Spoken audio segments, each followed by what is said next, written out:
Update sa Jollibee data breach ating tatalakayin kasama si Attorney Rainier Anthony Millanes, ang hepe ng Compliance and Monitoring Division ng National Privacy Commission.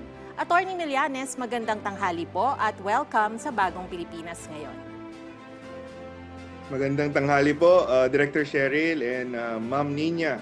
Maraming salamat po sa pag-imbita at sa oportunidad para ma-explain natin kung ano tong Jollibee data breach. Sir, una po sa lahat, sir, ano po ang update sa inireport na data breach o yun nga pong unauthorized access ng datos ng Jollibee? Sa aming pagsisiyasat, nakita natin na this is maaari itong connected sa possibility of connection with marami pong extortion activities na nangyayari ngayon sa buong mundo. Specifically ngayong Hunyo, tama.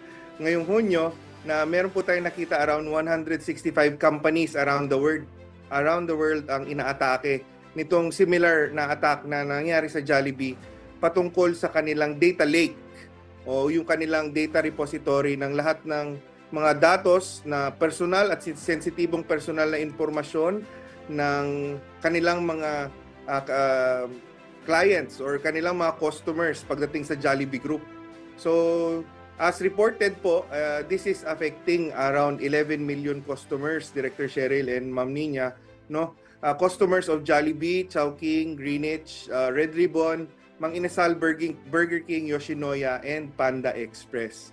So ngayon, tinitingnan po natin ngayon at patuloy po na nagkakaroon ng initial na investigasyon, tinatapos po ng Jollibee Foods Corporation ang kanilang initial na investigasyon dito patungkol dito sa nakita nating unauthorized access sa kanilang cloud computing service, which is yung kanilang data repository, ang tinatawag nga natin ngayong technical sa terminolohiyang technical data lake po nila, unauthorized access to the data lake, which involves this sensitive personal information, specifically yung mga date of birth ng 11 million customers, and also yung parte nito is mga senior citizen ID numbers naman ng kanilang mga senior citizen customers. Ayan po yung latest update, no? Maaari pong connected po ito sa string of extortion activities. Ito po yung paghingi ng pera kapalit ng datos or ransomware extortion activities na nangyayari ngayon sa buong mundo. Hindi lang po Jollibee yung tinamaan, pati po karamihan po ng mga kumpanya sa ibang mundo ay tinamaan din po nitong ganitong klaseng pag-atake. So ibig niyo sabihin, konektado po doon sa nangyari sa mga ibang bansa itong nangyari sa Jollibee?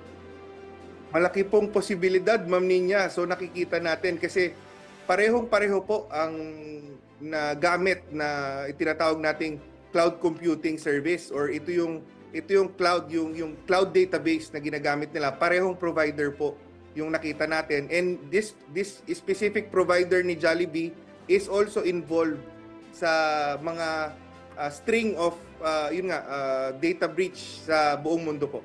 So yan po yung tinitingnan natin at malaki pong posibilidad na si Jollibee po ay isa rin po sa mga customer nitong ating cloud computing service na nakita natin na may problema pagdating sa kanilang security. Ayan po. Sir, paglilinaw lang po, base sa inyong investigasyon, so more on the customer's data po ba ang nakuha nila o may nakuha din silang mga confidential information mula sa kumpanya? Ayan ma'am, magandang oportunidad to para linawin. So kung mamarapati natin, i-explain ko lang po kung ano po kasi yung data lake. Pag tinawag natin data lake, para po yung batya ng impormasyon. So lahat po ng impormasyon patungkol kay Jollibee, pwedeng personal data or other data that might be stored, yun dinideposito natin or ini-imbak natin dyan sa data lake na yan or data repository na yan, maaari po itong nakompromiso. Yung extent po, inaalam pa po ng Jollibee sa ngayon at humingi po sila sa atin, no? Allowed naman po yan sa rules of procedure ng NPC. Humingi po sila sa atin ng 20 days, no, starting last Saturday, additional 20 days for them to be able to personally identify and notify affected data subjects, and also for them to conduct yung kanilang internal investigation on the matter. So, pwede po, pang masasabi ko po sa ngayon, posible po kasi pag sinabi pong data lake, ano po yan, collection po yan ng structured or unstructured na data. So maaari pong hindi lang po personal data, pati po mga datos ng empleyado ng Jollibee, kasama dyan, pati mga datos ng Jollibee na ginagamit nila sa kanilang operations ay kasama rin po dyan, Director Cheryl. Okay. At bilang babala po sa ating mga kababayan, ano po ang mga dapat bantayan namin matapos po ang insidenteng ito? Yan, tama po Ma'am Nina, kailangan po nating bantayan. May posibilidad po kasi na yung data na nakuha dito ay may magamit ng mga masasamang loob o tinatawag nating cyber criminals sa paggawa nila ng kasamaan, especially po yung tinatawag nating identity theft or identity fraud. Pero most probably po yung information na to ay gagamitin for the proliferation or pagdami ulit ng mga scam text, scam phishing links. So dapat ang mga ang sambayan ng Pilipino kasama sa bagong Pilipinas, di ba? Dapat maging matalino tayo, mapagmatsyag, mapanuri at ipagbigay alam sa kinaukulan kung nakaka-experience tayo o nakaka-receive tayo nitong mga tinatawag nating phishing emails or scam texts. Kasi po ito po ang paraan para lalo pa pong makompromiso ang ating mga personal na datos.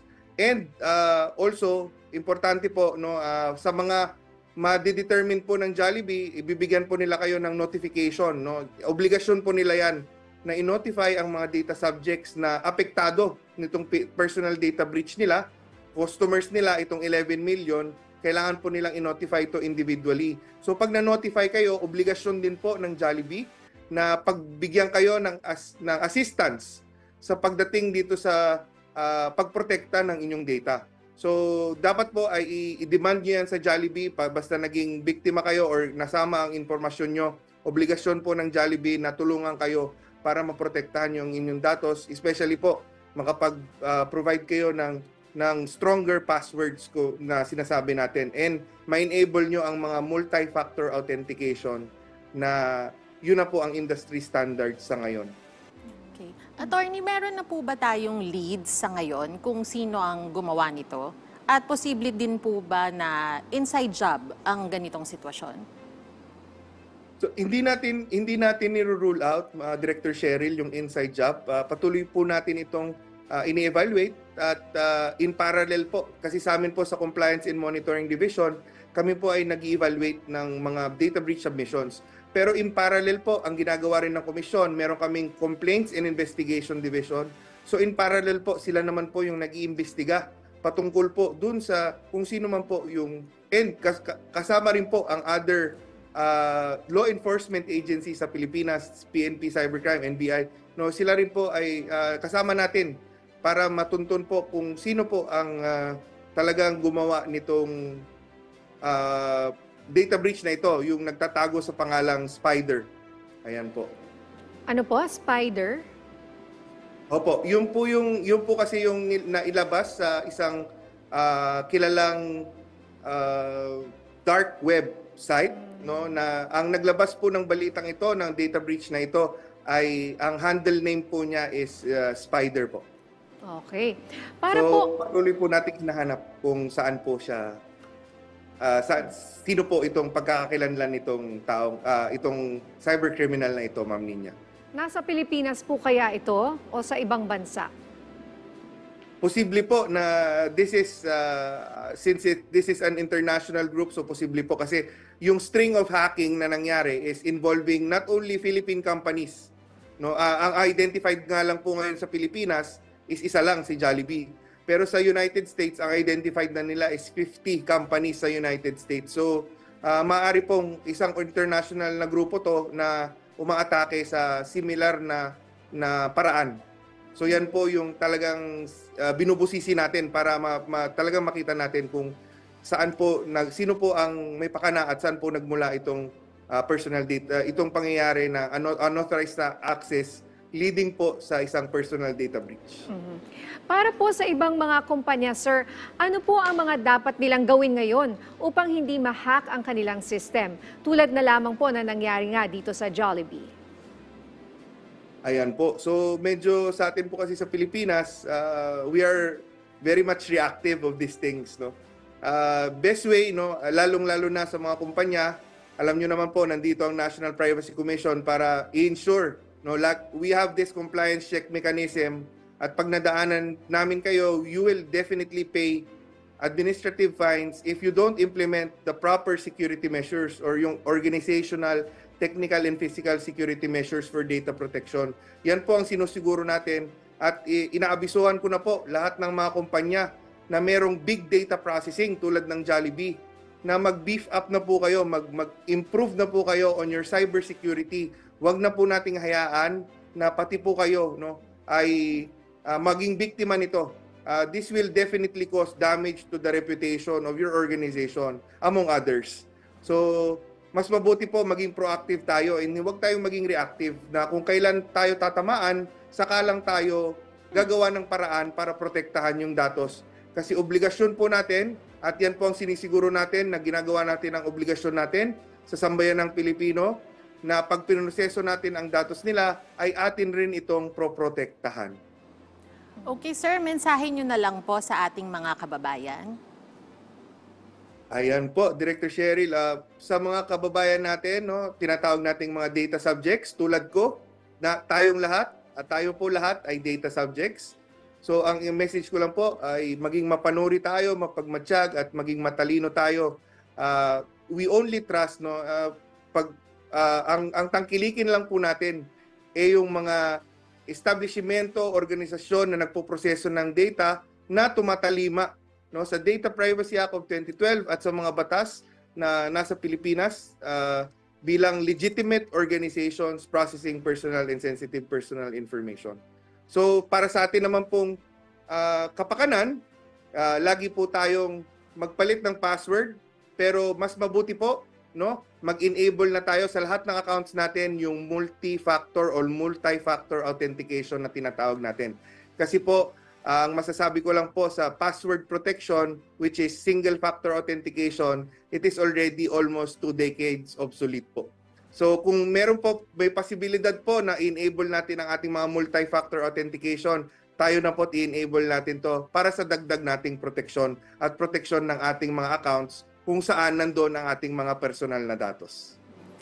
Okay, maraming salamat po sa inyong oras, Attorney Rainier Anthony Millanes, ang hepe ng Compliance and Monitoring Division ng National Privacy Commission. Maraming salamat po sa oportunidad, Ma'am Director Cheryl and Ma'am Nina. Thank you, sir. Bagong Pilipinas ngayon. Salamat.